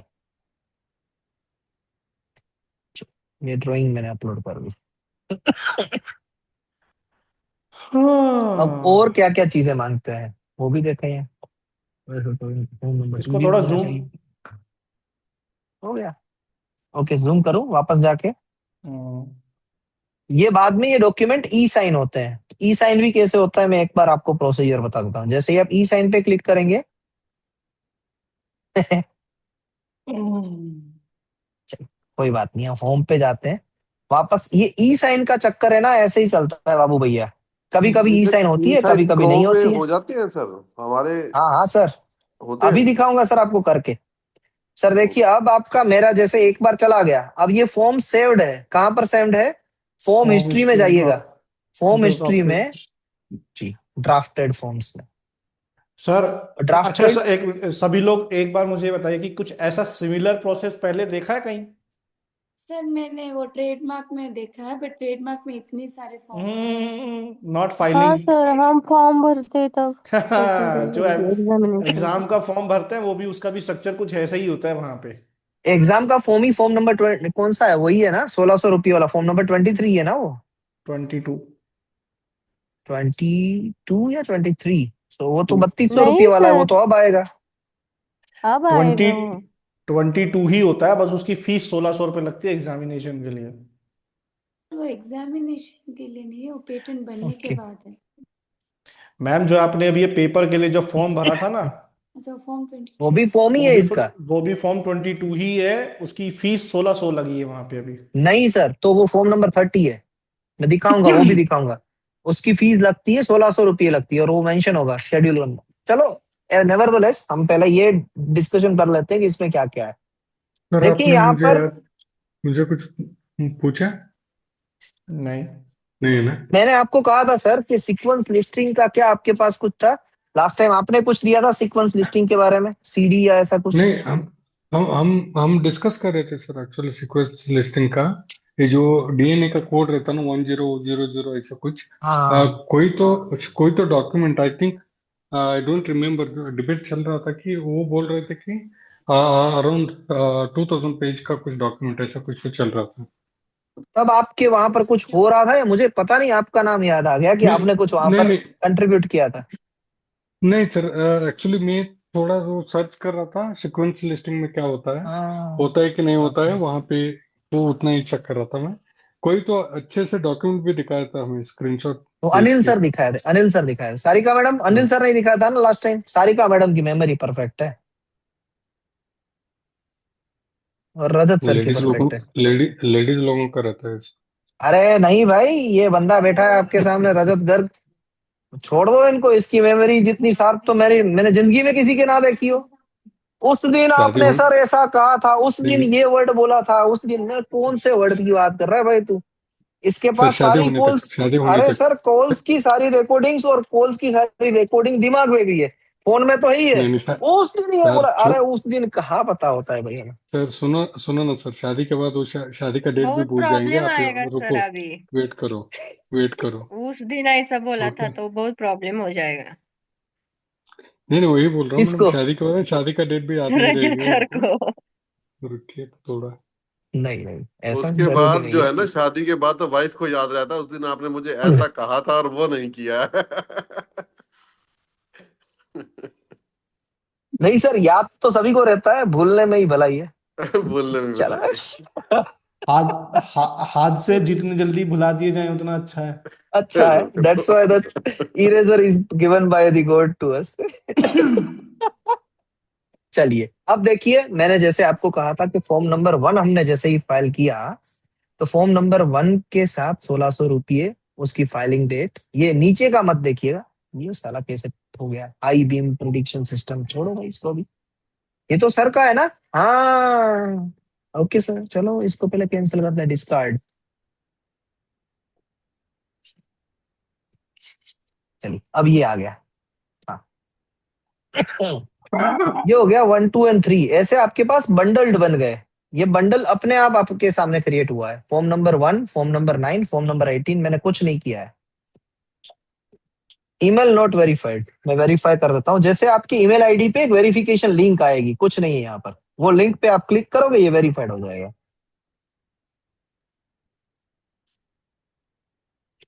ये मैंने ईमेल वेरिफिकेशन लिंक पे क्लिक किया।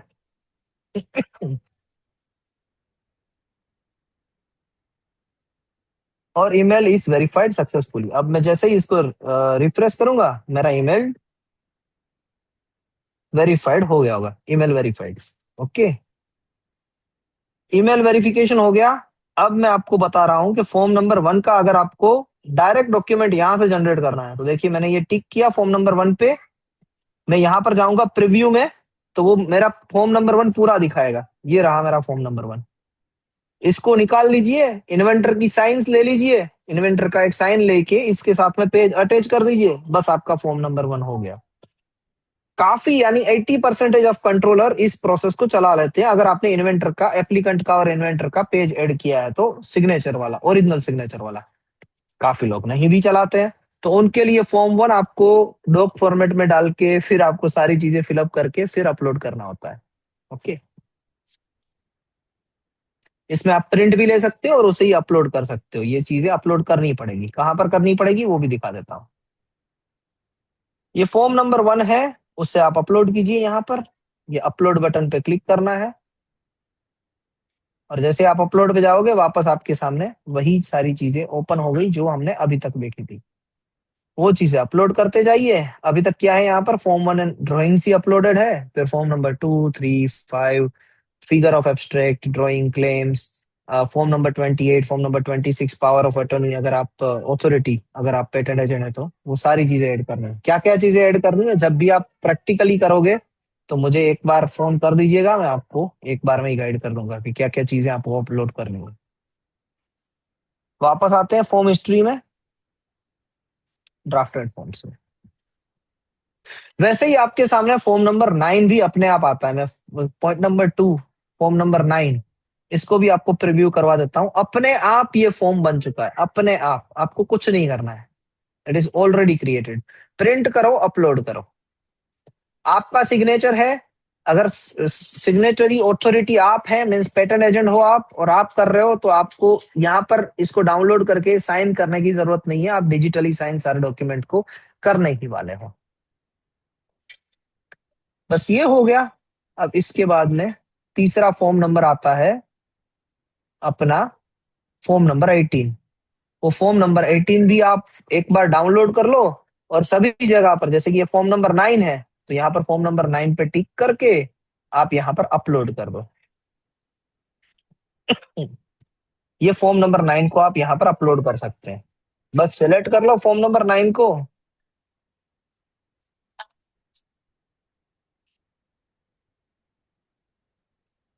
सबमिट कर दो, तो वैसे ही फॉर्म नंबर 9 सबमिट हो गया, फॉर्म नंबर 18 सबमिट हो गया, और आपकी application is good to go for the payment gateway.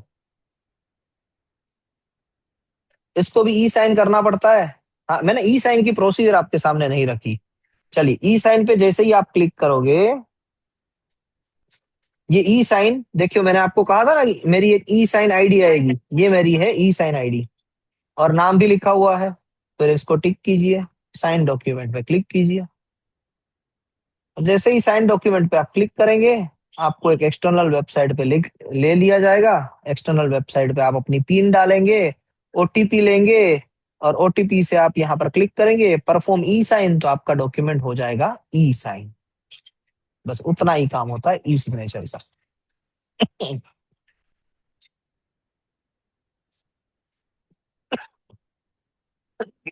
उसके बाद वापस मैं फॉर्म आपके जो है सामने वो पेमेंट गेटवे पे दिखना शुरू हो जाएगा वहां से पेमेंट फिर। गेटवे पे दिखना शुरू हो जाएगा, और ओके। फिर आप पेमेंट कर सकते हैं। You have not added your e sign, if you want to add then click yes button, और यू कैन स्कीप। क्या बात कर रहे हैं, स्कीप करो। अभी शायद ये हमने ऐसा किया ना, इसकी वजह से ये आ रहा। यस भी नहीं आ रहा है, हेल्प भी नहीं आ रही है, नोट। चल, छोड़ो इसको।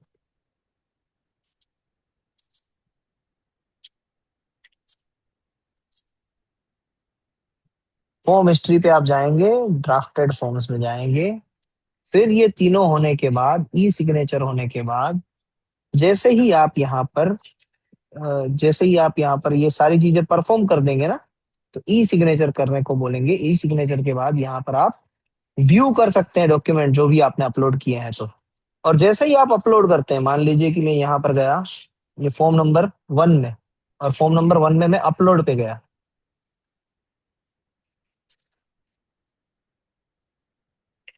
एक करते ही नहीं, करना ही पड़ेगा सिग्नेचर, तभी जाके आपको पेमेंट किट में दिखेगा, वरना नहीं दिखेगा।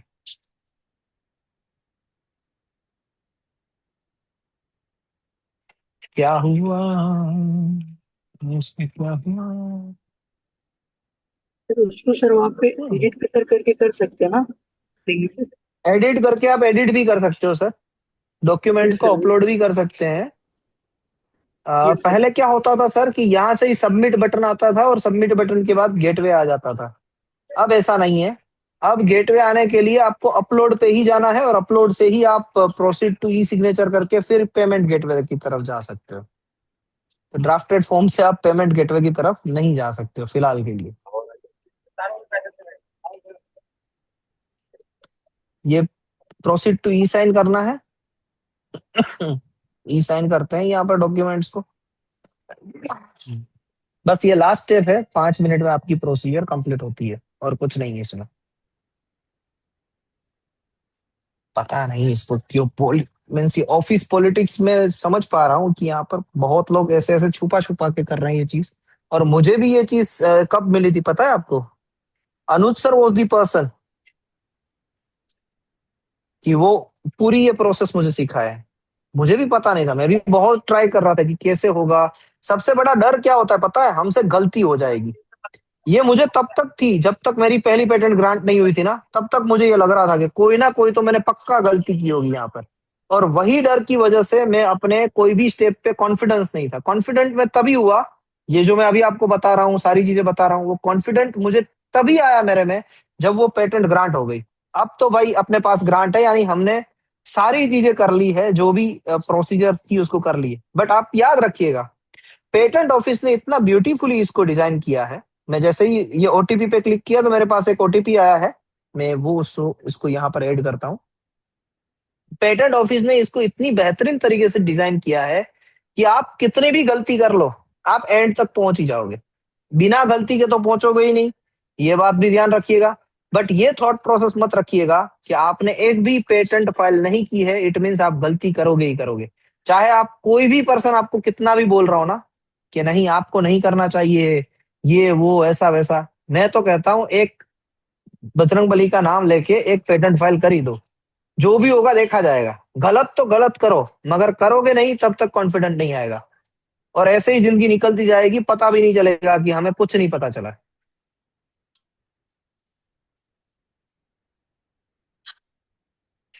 तो मुझे तो जब अदूत सर ने बताया था, उन्होंने एक से ब्रीफ बताया था कि भाई यहाँ पर जाके कर ले।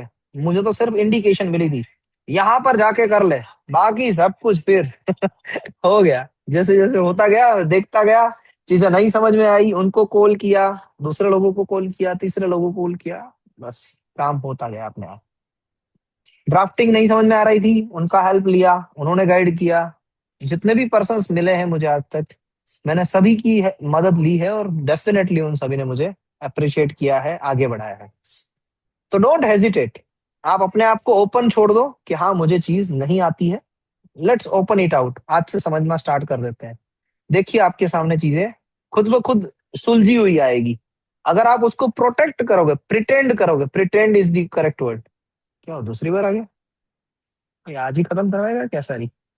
नहीं नहीं सर, सही बोल रहे हो आप, सही बोल रहे हो, मैं सहमत हूँ आपसे एकदम परफेक्ट। मैं तोड़ना नहीं चाहता था आपका बात, बस कंटिन्यू नहीं करो, नहीं, कंटिन्यू करो। ये दूसरी बार आ गया इस साइड मत करो। एक बार तो हुआ था, दूसरी बार आ गया। चलो,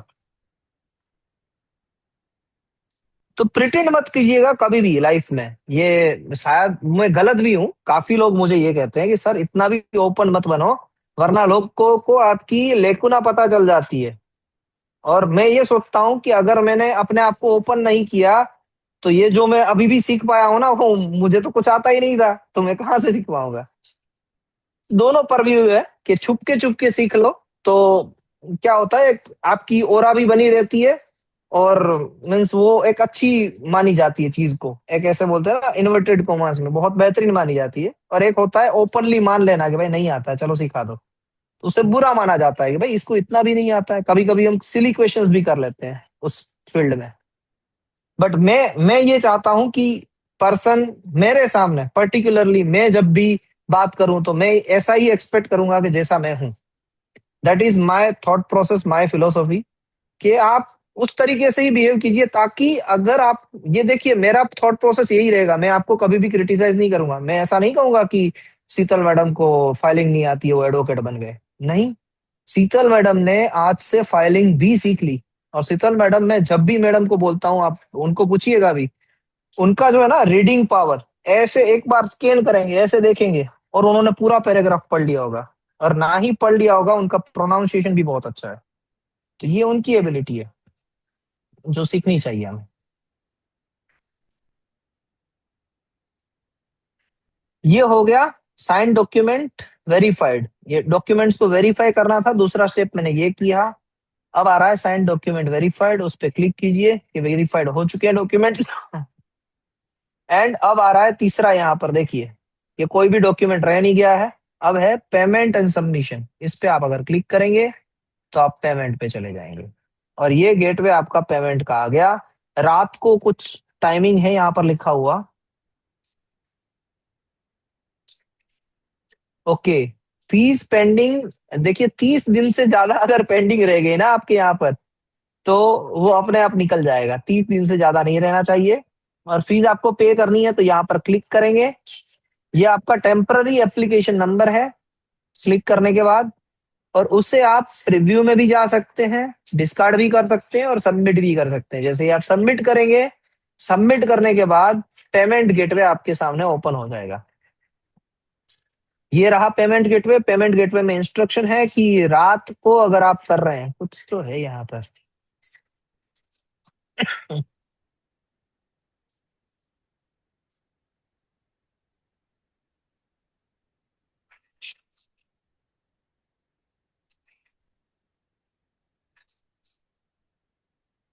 इधर गया, मुझे तो आ रहा था रात को 11:30 से 12:30 के बीच में आपको पेमेंट नहीं करनी है। वहां पर सारी सिस्टम अपडेट होती है। तो ये एक चीज ध्यान रखिएगा। पता नहीं आज क्यों इंस्ट्रक्शन मुझे नहीं दिखाई दे रही है, बट वैसी इंस्ट्रक्शन है कहीं पर।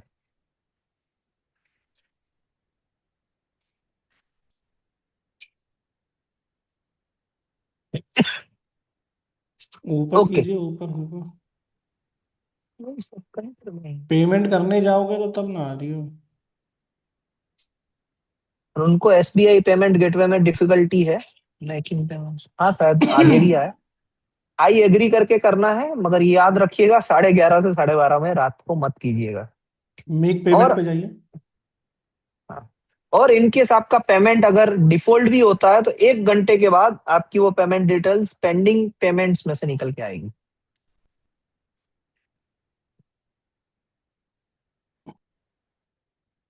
एक घंटे के बाद, हाँ 60 मिनट्स के बाद फिर आप दूसरा पेमेंट कर पाएंगे।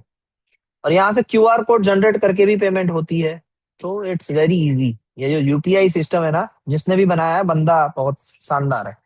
उसकी वजह से सारी चीजें बहुत इजी हो जाती है।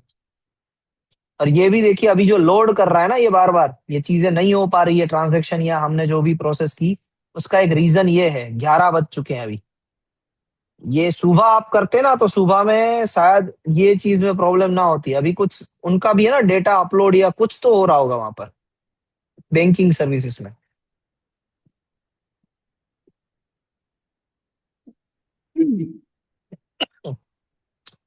बस ये देखिए, मेरा बैंक ये पेमेंट में प्रॉब्लम आ गई। अब चलो मेरी एप्लीकेशन चली गई होगी उसमें 60 मिनट्स में। अच्छा हुआ ये आज नहीं हुआ भारत कोष में, तो मैं आपको दिखा पाऊंगा कि जब आपकी पेमेंट डिटेल्स फेल होती है तो क्या करना है। बाद में तो हमें पेमेंट ही करनी है। जैसे हम एक यूपीआई आईडी आएगा, यूपीआई आपका वर्चुअल आईडी लिखिए यूपीआई वाला, और फिर एक कैप्चा आएगा, उसे बस पे बटन पे क्लिक कीजिए, क्यूआर कोड आएगा, फिर आप पे कर सकते हैं। और अब ये जो पेमेंट नहीं हुआ तो इसकी वजह से वो दिखेगा पेंडिंग पेमेंट में। वो भी दिखाता हूँ कहाँ पर दिखेगा।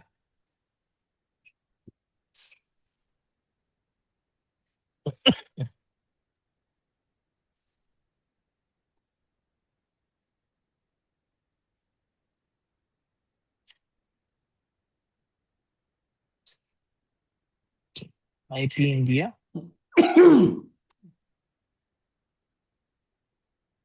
ई फाइलिंग, फाइलिंग। मैं अपनी लॉगिन में आ गया। इसमें आप पेमेंट एंड सबमिशन में जाएंगे, उसमें पेमेंट हिस्ट्री भी है और पेंडिंग ट्रांजैक्शंस भी है। तो पेंडिंग ट्रांजैक्शंस पे जब आप क्लिक करेंगे तो ये देखिए, मेरी जो एप्लीकेशन थी उसको एक ट्रांजैक्शन आईडी दिया गया, अमाउंट था 1600, पेमेंट डेट थी आज की, कितने बजे की थी वो भी आ गई। और चेक पेमेंट स्टेटस पे जैसे ही आप क्लिक करोगे तो दिखाएगा कि आपको 60 मिनट तक वेट करना है।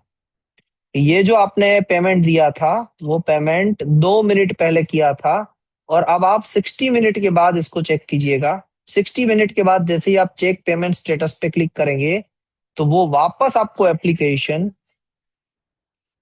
यहां पर दिखेगी, मेक पेमेंट सबमिशन में दिखेगी, या फिर पेमेंट हिस्ट्री में आपको दिखेगी। वहां से आप वापस पेमेंट कर सकते हैं। और हाँ, सबसे बड़ी बात, आपको अगर किसी भी पेटेंट एजेंट को चेक करना है कि उस पेटेंट एजेंट ने कितनी फाइलिंग्स की है, कि भाई बड़ी बड़ी फेंक रहा है कि भाई वो सही में फाइलिंग कर रहा है, तो उसके लिए आप उसकी ये फॉर्म हिस्ट्री पे चले जाइए, सॉरी पेमेंट हिस्ट्री पे चले जाइए, और पेमेंट हिस्ट्री को चेक करना स्टार्ट कर दीजिए। और कितनी देर पहले की है वो पेमेंट हिस्ट्री, आप जितना भी उसको सर्व करते जाएंगे ना, 10 पेज 12 पेज 15 पेज, तो आपको पता चल जाएगा कि उसने कितनी फाइलिंग्स की है और वो बंदा कितना इस एक्सपीरियंस को पता है जिसकी वजह से वो बोल रहा है। तो चीजें समझ में आती जाएगी। बस यही होता है इसका क्रैक। मैं तो ऐसे ही चेक करता हूँ, कोई भी पर्सन मुझे कहता है तो मैं अब बोल देता हूँ उसको कि भाई तेरी पेमेंट हिस्ट्री बता दे मुझे। उससे पता चल जाता है कि पर्सन ने कितनी डाइवर्सिफाइड चीजें की है और कितना नॉलेजेबल है। ये फाइलिंग के फील्ड में नॉलेज तो एक अलग ही बात ही है। बस ये था जो आपको बताना था। एक यहाँ पर ईमेल आईडी और पासवर्ड कैसे चेंज होता है वो भी बता देता हूँ।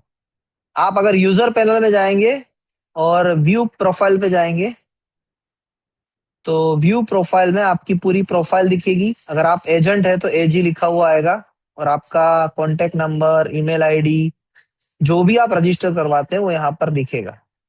और हाँ, एक बात और, कि आप अपनी ईमेल आईडी चेंज कर सकते हैं। Email ID and mobile number वो दोनों चेंज कर सकते हैं थ्रू हियर। एंड दोनों भी कर सकते हैं, सिर्फ मोबाइल भी कर सकते हैं, सिर्फ ईमेल आईडी भी कर सकते हैं। तो आपको कौन से ईमेल आईडी पे आपके एजेंट के जो भी मैसेजेस है वो आए, उसको आप डायरेक्ट करवा सकते हैं। That's the main thing which is mentioned to you. Update gender and date of birth. चलो, अब ये भी नया आया कि आप अगर मेल से फीमेल हो चुके हो, जो साइंस अलाउड करता है, तो आप अपना जेंडर भी अपडेट कर सकते हो, या फिर गलत दिया गया तब भी अपडेट कर सकते हो। और not he she but it को भी प्रावधान दिया गया है। मुझे बहुत ही अच्छा लग रहा है जब ये जो हम बात करते हैं ह्यूमैनिटी की, तो ह्यूमैनिटी में ये लोग भी जिंदा है। तो भाई नहीं कहना चाहते हो तो मत कहो। तो डेट ऑफ बर्थ यहाँ पर लिख सकते हैं आप अपनी, वो भी आ जाएगी। So that's it। बरोबर है, इतनी बातें थी। अब मैंने जो बताना था मैंने बता दिया। आप बताइए कि आपको क्या समझना है, या समझ में आया नहीं आया। Question answers.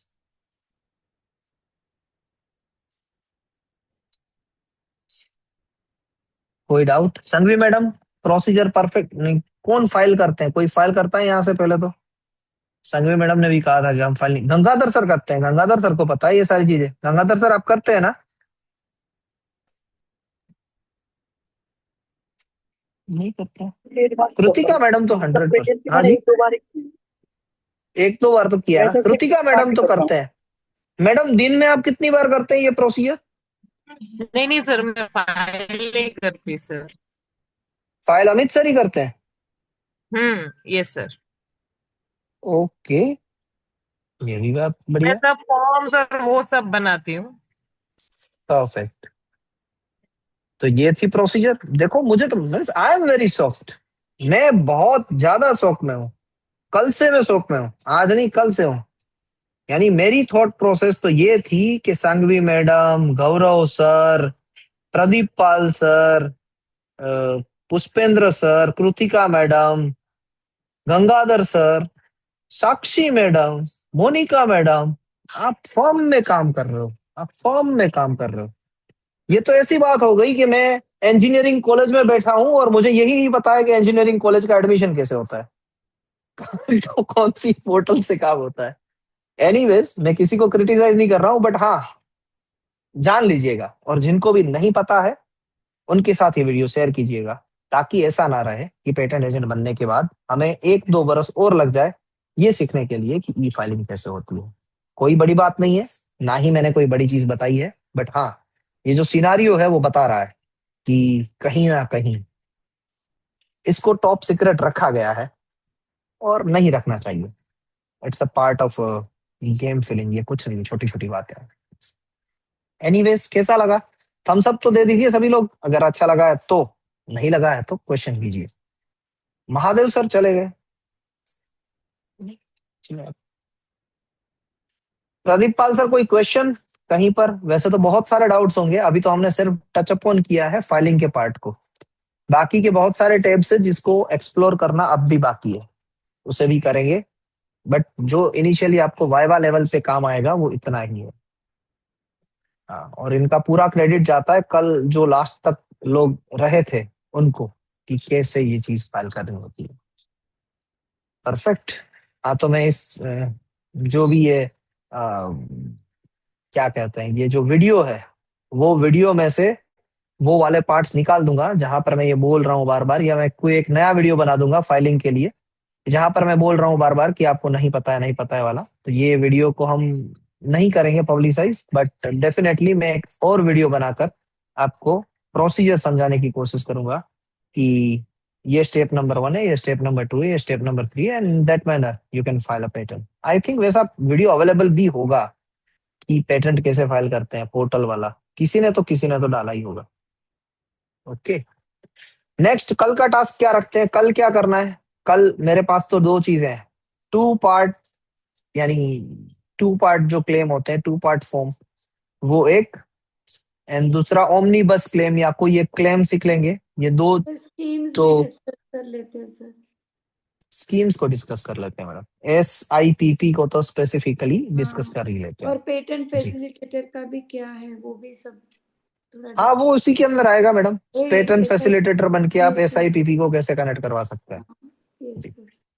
तो ये भी टच अपॉन करेंगे। ऐसे ही कोई भी नए इंसाइट्स हैं आपके पास कल के सेशन के लिए, भले ही आज याद ना आ रहे हो, कल आप बैठे हो कहीं पर सोच रहे हो पेटेंट एजेंट एग्जामिनेशन के बारे में, वाइवा के बारे में, आ गया दिमाग में एक बात, ग्रुप में भी शेयर कीजिए, मुझे या रजत सर को पर्सनली भी शेयर कीजिए। We will definitely work on it for the benefit of all the candidates.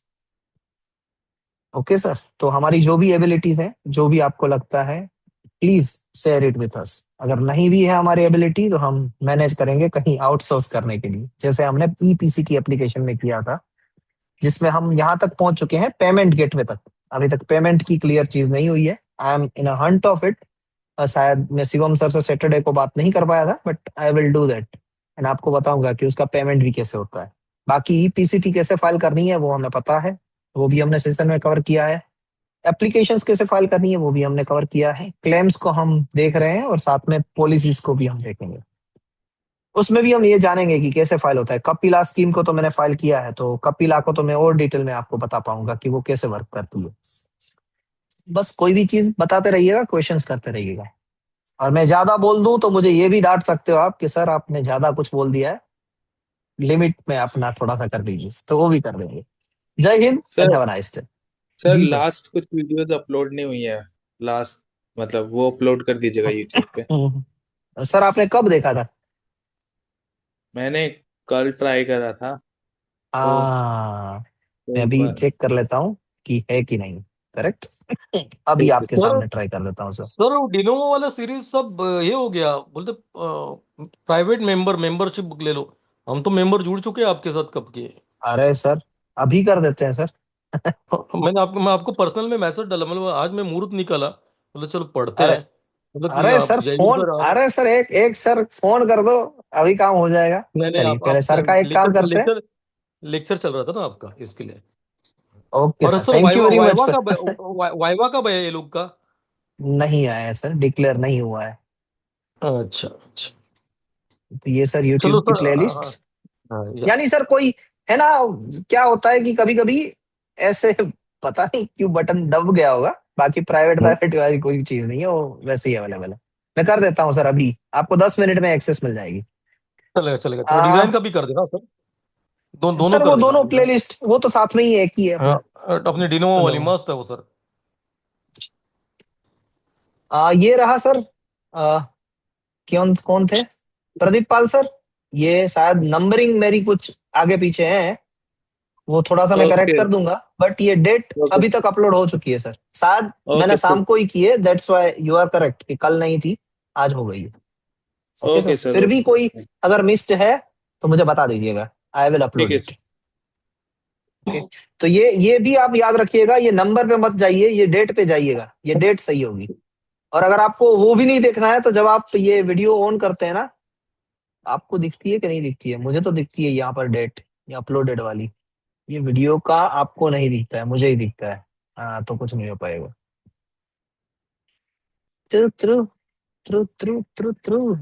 Sir एक प्रकाश, if you shall I with your permission. Yes yes, अरे सर। सर मैं आईपीडी गया, आईपीडी हाई कोर्ट में, तो वहाँ justice Karnik और पितड़े करके है जस्टिस, वो लोग दोनों ये हैंडल कर रहे हैं अपना पेटेंट एंड ये, तो बोलते कि पेटेंट का हम लोग दिल्ली से हैंडल कर रहे हैं, यहाँ सब कॉपीराइट का होता है।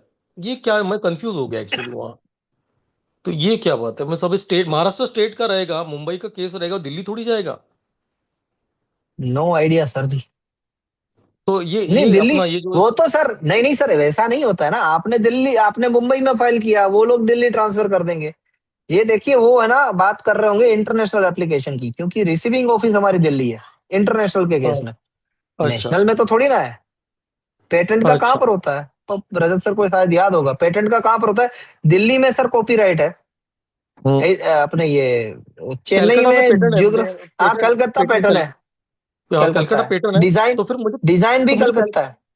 तो मुझे कलकत्ता जाके फाइट करना पड़ेगा। नहीं नहीं, हम्म no sir, what ever hmm will be the decision that will be given by the court, means जज वो ट्रांसफर करेगा वहां पर। यू नीड नॉट टू अच्छा वरी अबाउट इट, वो तो है, अच्छा। सेक्शन में लिखा हुआ है। और आईपीडी में जाके और क्या ये करना है, स्पाइंग करना है कि क्या क्या करना है, क्या क्या करना है, क्या क्या कौन अब क्या सर ये तो अब बियॉन्ड जा रहा है अपना, मीन्स अब जो ये क्वेश्चन सही है, but I need to ask to my expert कि भाई किसी ने ये काम किया है कि नहीं किया। आप ना, मैं वट आपको एक एवर। नंबर दूंगा, ये होगा छोटाला सर का नंबर। छोटाला सर ने अच्छा बहुत सारे केसेस हैंडल किए हैं, वो भी एडवोकेट है, अच्छा। तो ही मे हम्म, guide you in a proper manner. अच्छा। तो जो भी फीडबैक रहेगा ना, मैं आपको पर्सनल लेवल पे फोन करके बता दूंगा कि आज ये किया, आज इससे मिला, ये देखा, उन सबको मैं आपको गाइड फीडबैक दे दूंगा, शेयर कर दूंगा मेरा experience. Sure sir. Okay okay. Anything else, anyone? ये भी एक बात हो गई। अच्छा लगता है मुझे कि प्रदीप पाल सर जब ये कहते हैं ना कि सर वीडियोस अपलोड नहीं हुए हैं, तो लगता है कि नहीं, वीडियोस की कुछ तो वैल्यू है। जैसे कदम सर ने कहा कि सर कुछ हुआ है भाई देख लो, मैं तो देख ही रहा हूँ कहाँ पर हुआ है। तो अच्छा लगता है ये चीज, एक्चुअली ये कॉम्प्लीमेंट दे रहे हो आप हमें, ये चीज बहुत अच्छी है। Thank you for doing that, thank you for listening us, thank you for making this thing in a more interesting manner, and thank you for being here, thank you for asking such questions. Let's make world simpler together. Patent world simpler together. Have a nice day. Jai Hind. Okay. जय Hind sir. Thank you sir. Thank you sir.